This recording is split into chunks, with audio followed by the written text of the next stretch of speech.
video presentasi implementasi metode numerik menggunakan perangkat lunak komputasi untuk melengkapi tugas akhir mata kuliah metode numerik. Saya Rijalu, bersama dengan dua rekan saya, Noval dan Iksan. Topik kami adalah metode secant untuk mencari akar persamaan nonlinear diimplementasikan dengan Google Spreadsheet. Metode secant digunakan untuk mencari nilai X yang membuat fungsi X, terutama saat persamaan sulit, diselesaikan secara aljabar atau saat turunan fungsinya sulit dihitung. Beda dengan Newton-Raphson yang butuh turunan. Contohnya, pada fungsi polinomial, trigonometri, dan eksponensial. Metode secant bekerja dengan membuat garis lurus yang melewati dua titik pada kurva fungsi. Titik potong garis itu dengan sumbu X menjadi pendekatan akar berikutnya. Rumusnya, XI plus 1 sama dengan XI, dikurangi Fxi dikali selisih Xi dan Xi min 1, dibagi selisih Fxi dan Fxi min 1. Iterasi berhenti jika error sudah kecil atau iterasi maksimum tercapai. Kelebihannya, metode ini tidak butuh turunan dan lebih cepat konvergen dibanding bagi dua. Tapi hasilnya sangat bergantung pada ketepatan tebakan awal. Singkatnya, algoritmanya begini. Tentukan dua tebakan awal, X0 dan X1, lalu hitung Fx0 dan Fx1, hitung X2 pakai rumus secant, lalu cek errornya. Kalau masih besar, geser nilainya dan ulangi. Kalau error sudah kecil atau iterasi maksimum sudah tercapai, X2 itu jadi akar pendekatannya. Nah, itu tadi teorinya. Selanjutnya, kita masuk ke demo implementasinya di Google Spreadsheet. Itu adalah fungsi polinomialnya. Kami mengambil rumus X min 1 pangkat 3 dengan tebakan awal 2 dan setengah. Pada iterasi yang pertama, dia masih belum bisa menghasilkan error karena nggak ada nilai sebelumnya, tapi didapat nilai Xi plus 1 dengan nilainya 0,667 yang mana cukup drastis jika dibandingkan dengan jarak antara nilai awalnya 2 dan setengah. Lalu pada iterasi kedua dilanjut dengan nilai sebelumnya yang mana adalah 0,5, lalu ngambil dari nilai yang baru 0,667, didapat errornya 9,52%. Berdasarkan tabel, proses konvergensinya masih terbilang stabil karena nilai pendekatan akar X1 nya itu bergerak secara bertahap. Dari 0,5 dia akan naik menuju ke akar sebenarnya di nilai sekitar 1.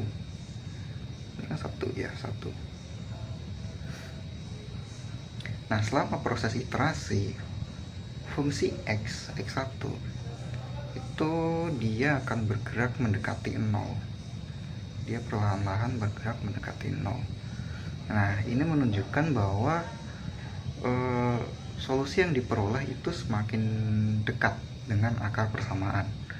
Nilai errornya juga mengalami penurunan secara bertahap, mulai dari 9,52, perlahan-lahan bertahap menurun hingga 0,04 pada iterasi ke-21.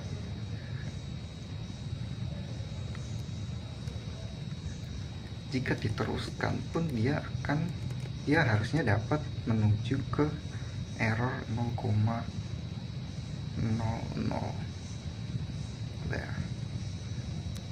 Nah, sehingga dapat disimpulkan bahwa metode secant dia berhasil menemukan akar persamaan secara bertahap dengan proses konvergensi yang stabil. Jumlah iterasi yang relatif banyak bukan disebabkan oleh ketidakefisienan metode, melainkan oleh karakteristik fungsi yang memiliki akar ganda, sehingga gradien di sekitar akar dia sangat kecil. Kondisi tersebut menyebabkan setiap iterasi menghasilkan perubahan nilai pendekatan yang semakin kecil. Meskipun demikian, error dan nilai fungsi terus-menerus menurun hingga mendekati 0, sehingga metode tetap mampu memberikan solusi yang akurat. Pada kasus 2, soalnya adalah fx sama dengan x min 1 dikurangi sin x min 1.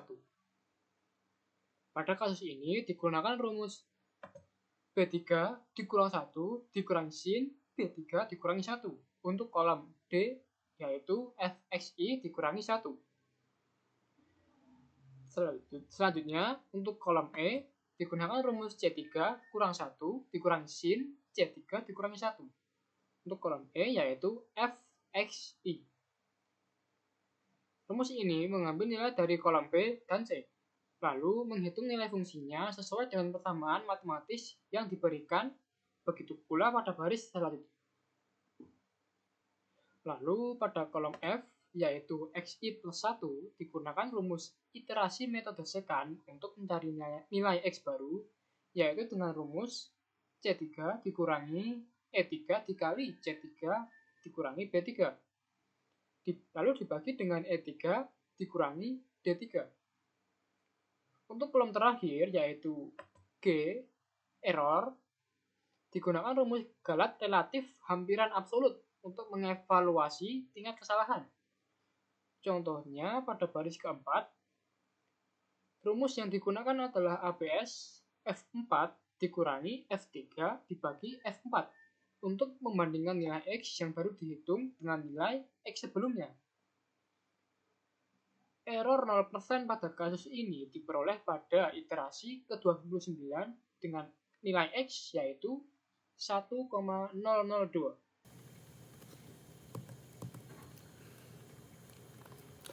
Pada kasus yang ketiga ini digunakan fungsi eksponensial dengan rumus fx sama dengan e pangkat min x dikurangi x pangkat 3. Dan kemudian pada kolom yang utama ini adalah kolom iterasi. Pada iterasi ke-0 digunakan dua nilai tebakan awal, yaitu xi min 1-nya 5 dan xi-nya min 1. Kolom berikutnya menampilkan nilai fungsi pada masing-masing tebakan awal, yaitu fxi min 1. Isinya min 1,25 yang diperoleh dari rumus di atas ini. Kemudian pada kolom fxi, isinya 3,72 yang diperoleh dari rumus yang di atas ini juga. Kemudian pada kolom xi plus 1, hasil pendekatan pertama yang diperoleh adalah sebesar min 0,827. Nilai ini kemudian digunakan kembali pada iterasi selanjutnya bersama nilai sebelumnya untuk menghasilkan pendekatan yang baru. Kita masukkan min 0,827-nya tadi di sini dan min 1 dari xi yang awal ini tadi. Jika diperhatikan, pada kolom xi plus 1 berubah secara bertahap, mulai dari min 0,827, min 0,257, 0,227, 0,951, hingga mendekati 0,773. Kemudian pada kolom error menunjukkan besar perubahan hasil antar iterasi. Pada iterasi awal, nilai error masih cukup besar karena pendekatan masih jauh dari akar sebenarnya. Namun, seiring bertambahnya iterasi, nilai error terus menurun hingga menjadi sangat kecil bahkan mendekati 0. Pada iterasi yang ke-10 dan ke-11, nilai pendekatan sudah tidak mengalami perubahan lagi, yaitu 0,773. Hal ini menunjukkan bahwa metode secant telah mencapai kondisi konvergen dan akar persamaan telah ditemukan. Berdasarkan hasil pada tabel tersebut, dapat disimpulkan bahwa akar persamaan untuk fungsi fx sama dengan e pangkat min x pangkat 3 diperoleh pada nilai x sama dengan 0,773. Dari pengujian tadi, kita bisa menganalisis bahwa kecepatan proses sangat bergantung pada karakteristik kurva masing-masing fungsi. Kasus eksponensial adalah yang tercepat hanya dengan 11 iterasi, sedangkan trigonometri paling lambat karena bentuk kurvanya yang landai di sekitar akar. Betul, spreadsheet juga terbukti sangat memudahkan tracking error secara visual tanpa perlu coding yang rumit. Namun, perangkat lunak ini memiliki kelemahan pada batasan presisi desimal. Contohnya pada kasus 3 tadi. Jika iterasi dilanjutkan ke 12, muncul peringatan #div _0 tanda seru. Karena angka yang sangat kecil dibulatkan oleh sistem menjadi 0, sehingga menyebabkan error pembagian. Dapat disimpulkan, metode secant sangat efektif karena tidak butuh perhitungan turunan, dan Google Spreadsheet sangat direkomendasikan untuk skala kecil hingga menengah karena visualisasi iterasinya sangat jelas. Namun, perlu digarisbawahi pemilihan nilai tebakan awal harus dilakukan dengan hati-hati.